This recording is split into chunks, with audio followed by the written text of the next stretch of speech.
Hey everybody, welcome to another episode of Foreclosure Help 777 where we talk about everything foreclosure related. Let's take a look at Tammy's amended complaint, which she's going to be filing next. This is her table of contents to her amended complaint.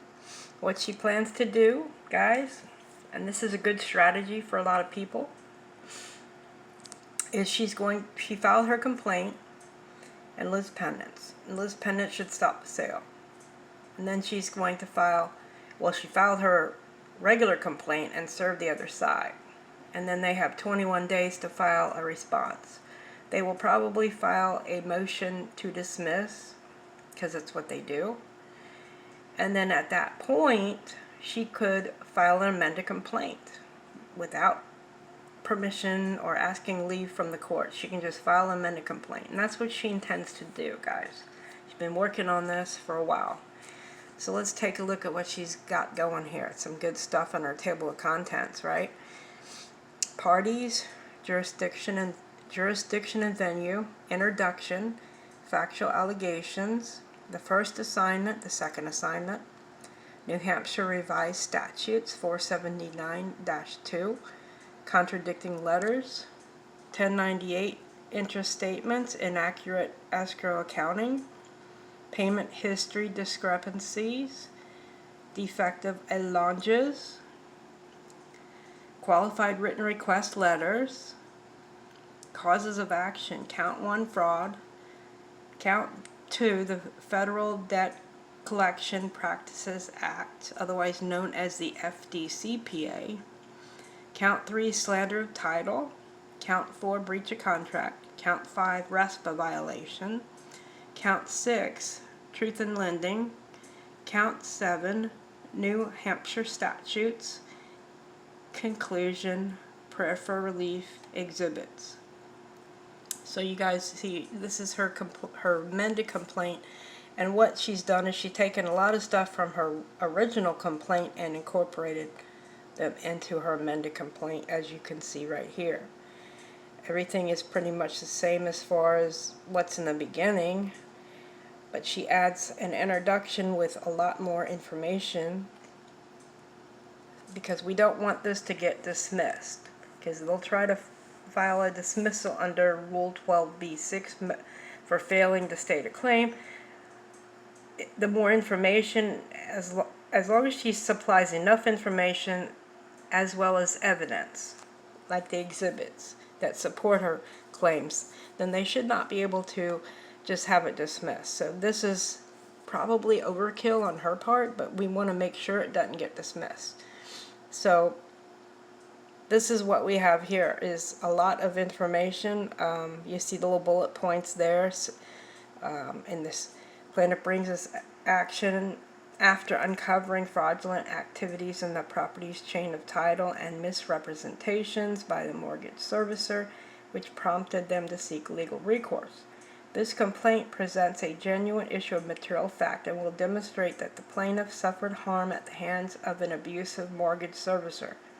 Some of these abuses are: servicer's insufficient response to RESPA letters asking for clarification, payment history with errors and omissions, filing defective assignments of mortgage and defective allonges, mailing the plaintiff letters which have contradicting information, attempting to illegally foreclose by using the power of sale in which defendant lacks the legal right to enforce.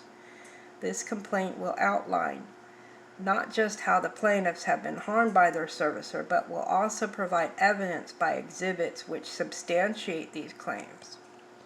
So this is her introduction, guys. I just thought you guys might find this interesting.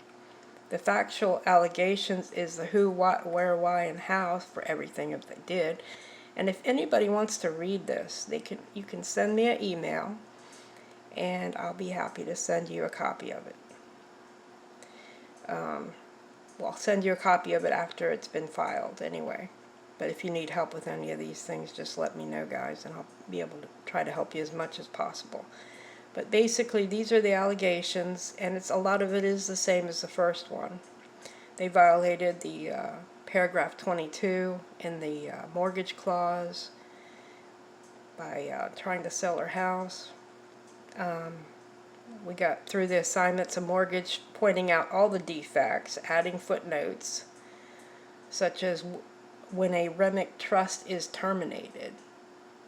We have to sometimes educate these judges on what's really going on. We probably know more about this kind of stuff, guys, than the judges, because they weren't probably trained in securitization fraud or trusts, or maybe they do know, but I seriously doubt they know as much as some of us do.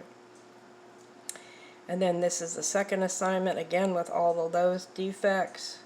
We have some case law down here. Basically going over why the trust doesn't have the loan, and they're trying to say trust does, but they really don't. And let's see what else. Contradicting letters that the servicer sent. Yes, plenty of those. They aren't supposed to do that. It's a violation. Inaccurate 1098 mortgage interest statements, guys. That's another way you can check to see if they have any if you have any defects in your stuff. Verify your complete payment history amounts with what they put on those 1098s. A lot of times they don't give you accurate information on those, and that would be another violation. So we went through all these things. We have the dates, we have the amounts, what they sent, which 1098 it was, and we have them attached as exhibits. Inaccurate escrow accounting, same thing. You wonder how can they make this many how can they have this many problems if it's your mortgage servicer? Well, they do it to everybody, guys. Don't think you're immune. Payment history discrepancies. Again, you know, if you want to state your claim, you have to show exactly where they screwed up, item by item. Defective allonges, same thing. What's wrong with these allonges? It's pointed out. You have to actually state what's wrong with each one. Look at this footnote, guys. Accredited Home Lenders was involved in the subprime mortgage crisis and filed for bankruptcy in 2007. In 2011, the U.S. Department of Justice announced a settlement with Accredited Home Lenders and its executives, including Linda Shenluke, related to allegations of fraud and misconduct, including robo-signing.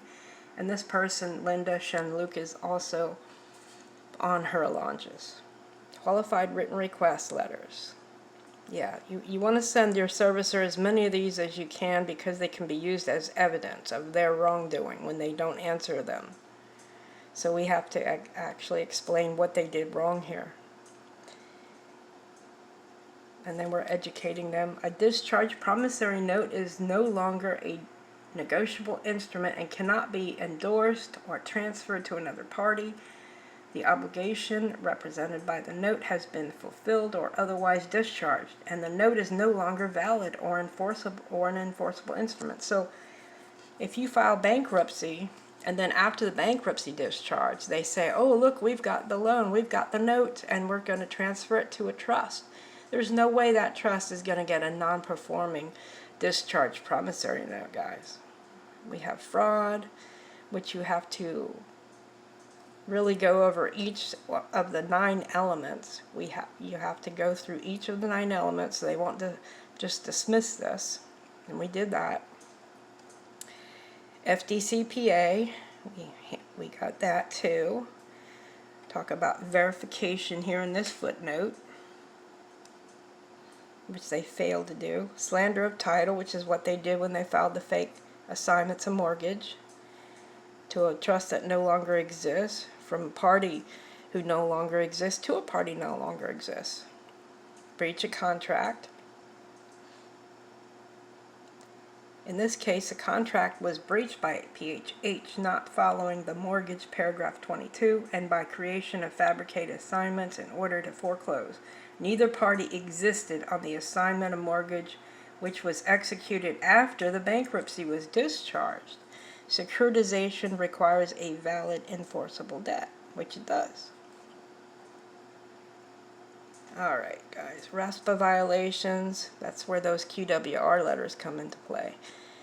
Yep, and you have to say actually each one that they violated, the 12 CFR 1024, 1025, 33B, 33A. You see all those guys? You have to put that in your complaint. If you're going to argue RESPA, you have to say which one and why. Truth in lending, TILA, that's another one. They violate this by failing to provide information to the plaintiffs. Okay. New Hampshire statutes. Then we get into the state stuff, guys. Federal court can look at state stuff. So here's this.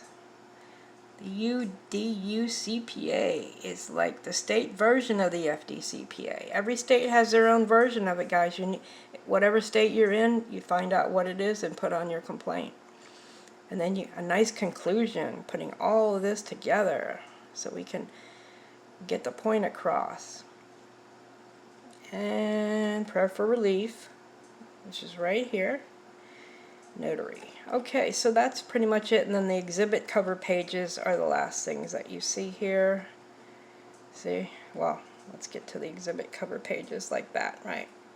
You have to have a cover page for each exhibit when you file your complaint, guys. Okay, so we went over this so you guys can see what Tammy's doing, and I hope everybody has a wonderful day, a blessed day, and join us on our Facebook page, guys, if you have any questions. I hope everyone has a blessed day.